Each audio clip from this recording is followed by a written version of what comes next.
En Guinée équatoriale, Malabo est parsemé de larges affiches contre la présence de Yaya Jammeh. Des opposants demandent que l'ex-président gambien exilé dans ce pays depuis 2017 rentre chez lui pour y être jugé. Au Kenya, acquittement d'un des suspects de l'attaque menée en 2015 contre l'université de Garissa.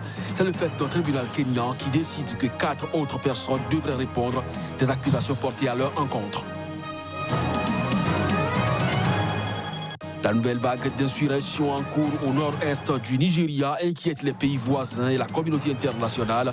Le Conseil norvégien pour les réfugiés a appelé mercredi le Cameroun à accueillir les réfugiés. C'est là l'essentiel à développer au cours de cette édition. Mesdames, Messieurs, bonjour et bienvenue. La nouvelle vague d'insurrection en cours au nord du Nigeria inquiète les pays voisins et la communauté internationale. Le Conseil norvégien pour les réfugiés a appelé effectivement mercredi le Cameroun à accueillir les Nigérians qui se constituent en réfugiés. Reportage. En 48 heures, environ 30 000 personnes ont fui Rann, dans le nord-est du Nigeria, pour échapper aux insurgés qui ont pris lundi le contrôle de la ville sans résistance. Ce, après le départ des soldats camerounais et nigérians qui la protégeaient. À date, aucune explication officielle n'a été donnée à ce retrait. Le Conseil norvégien pour les réfugiés s'est dit alarmé par ce déplacement massif de population ayant rejoint le Cameroun. Alors que ce pays voisin est lui-même confronté aux attaques du groupe djihadiste, moins d'une semaine après que 9000 personnes eurent déjà fui une attaque contre Rann. Cette première vague avait été aussitôt refoulée par les autorités camerounaises. Toutefois, le Cameroun est prié de garder ses frontières ouvertes pour accueillir le récent afflux de civils nigérians ayant fui leur foyer. Le HCR rappelle la responsabilité des deux États d'offrir leur assistance aux personnes fuyant les violences, conformément aux règlements internationaux et à l'accord tripartite signé avec le Haut Commissariat aux réfugiés. Depuis le mois de novembre, plus de 100 000 personnes ont été obligées de fuir leur maison dans le nord-est du Nigeria, d'après les statistiques. La Guinée équatoriale, Malabo est parsemée de larges affiches contre la présence de Yaya Jammeh. Des opposants demandent que l'ex-président gambien exilé dans ce pays depuis 2017 rentre chez lui pour y être jugé. La CPDS s'insurge contre la présence de Yaya Jammeh dans le pays. Sur les affiches postées dans la ville, pouvait-on lire entre autres « Le parti Convergence pour la démocratie sociale, CPDS, ne veut pas d'un autre dictateur ». Pour le secrétaire général du parti, la Guinée équatoriale ne peut pas se transformer en un pays d'accueil des dictateurs génocidaires. Le CPDS demande donc que Yaya Jammeh rentre dans son pays pour répondre de ses actes et crimes commis durant son règne. Le premier parti d'opposition, Citoyens pour l'innovation, dissous en février 2018, s'est joint à la démarche du CPDS. Installé à Mongomo, le village natal du président guinéen à la frontière du Gabon, l'ex-président gambien n'a été que rarement aperçu en public depuis son arrivée en Guinée équatoriale en 2017. Yaya Jammeh s'était fait largement élire et réélire sans interruption depuis 1994 jusqu'à sa défaite en décembre 2016 face à l'opposant Adama Barrow. En exil depuis 2017 en Guinée équatoriale, il est apparu le 31 décembre dans une vidéo sur les réseaux sociaux du chanteur congolais Koffi Olomide, en train de danser avec Théodore Obiang et son fils devenu vice-président, Théodorin Nguema Obiang. Les pourparlers de paix commencé la semaine dernière entre les 14 groupes armés opérant sur le territoire centrafricain et les autorités de Bangui se poursuivent à Khartoum. Néanmoins, elles s'achoppent sur de nombreux points, dont celui d'une amnistie. C'est ce qu'ont rapporté ce mercredi des sources proches des discussions. Débuté jeudi dernier dans la capitale soudanaise, les négociations se sont concentrées à partir de lundi sur les revendications des groupes armés et notamment l'épineuse question d'amnistie et de la formation d'un gouvernement d'union nationale, a rapporté la télévision nationale centrafricaine. Mercredi, ces revendications n'avaient pas trouvé de réponse du côté des autorités. Celles-ci ont toujours refusé l'amnistie des chefs de guerre, dont plusieurs sont sous sanctions onusiennes ou cités pour violation des droits de l'homme dans des rapports d'ONG. Les groupes armés souhaitent aussi la dissolution du gouvernement et la formation d'un gouvernement de sortie de crise dont le Premier ministre serait issu de leur rang. Nous avons constaté après lecture minutieuse que nos points fondamentaux et vitaux de nos revendications n'ont pas été pris en compte dans le draft d'accord de paix, a déclaré un représentant des milices anti-Balaka de la branche proche de Patrice Edouane Gaïssona, récemment transféré à la Cour pénale internationale. En l'état actuel des choses, nous aussi on rejette le accord et chacun rentre chez soi, a abondé un représentant du Front populaire pour la renaissance de la Centrafrique, FPRC, le plus important groupe armé du pays, issu de la rébellion de la Séléka. De hauts responsables centrafricains sont réunis à Khartoum depuis près d'une semaine pour un face-à-face inédit avec les principaux chefs des 14 groupes armés opérant sur le territoire. Ces pourparlers ont été préparés depuis 2017 par l'Union africaine et sont soutenus par les principaux partenaires de Bangui. Le chef de service de renseignement soudanais a ordonné la libération de toutes les personnes détenues depuis le début en décembre du mouvement de contestation contre le président Omar el-Béchir. L'annonce a été faite par le ministère de l'Information dans un communiqué.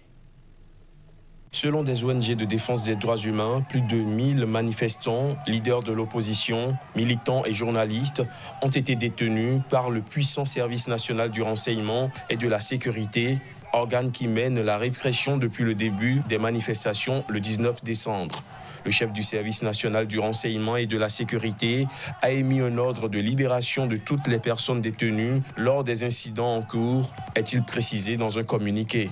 Les États-Unis et l'Union européenne avaient appelé le Soudan à libérer les activistes détenus à la suite des manifestations, les Américains mettant dans la balance de potentielles meilleures relations entre Khartoum et Washington.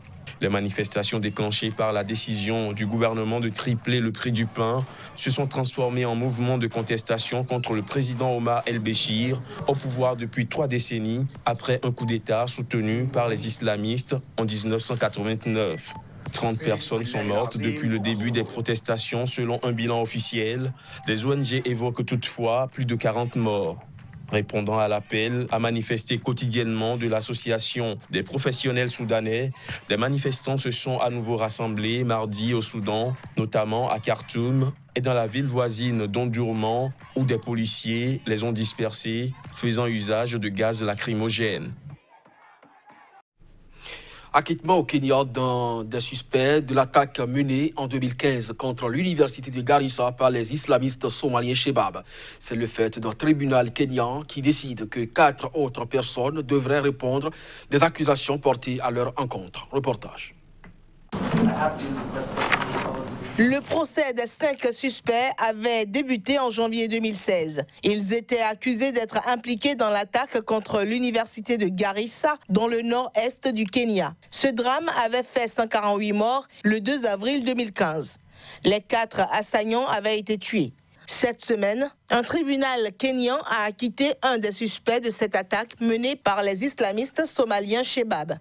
Après avoir pendant plusieurs mois entendu le parquet présenter son dossier d'accusation, le juge Francis Andaï a conclu mardi qu'il n'y avait aucune preuve liant Osman Abdi Dagan à l'attaque. L'accusation a établi une preuve de prime abord justifiée. Au Zimbabwe, le pasteur et opposant Evan Mawarire, remis en liberté provisoire. Il avait été arrêté le 16 janvier dernier dans la foulée des émeutes contre la hausse des prix des carburants. Reportage.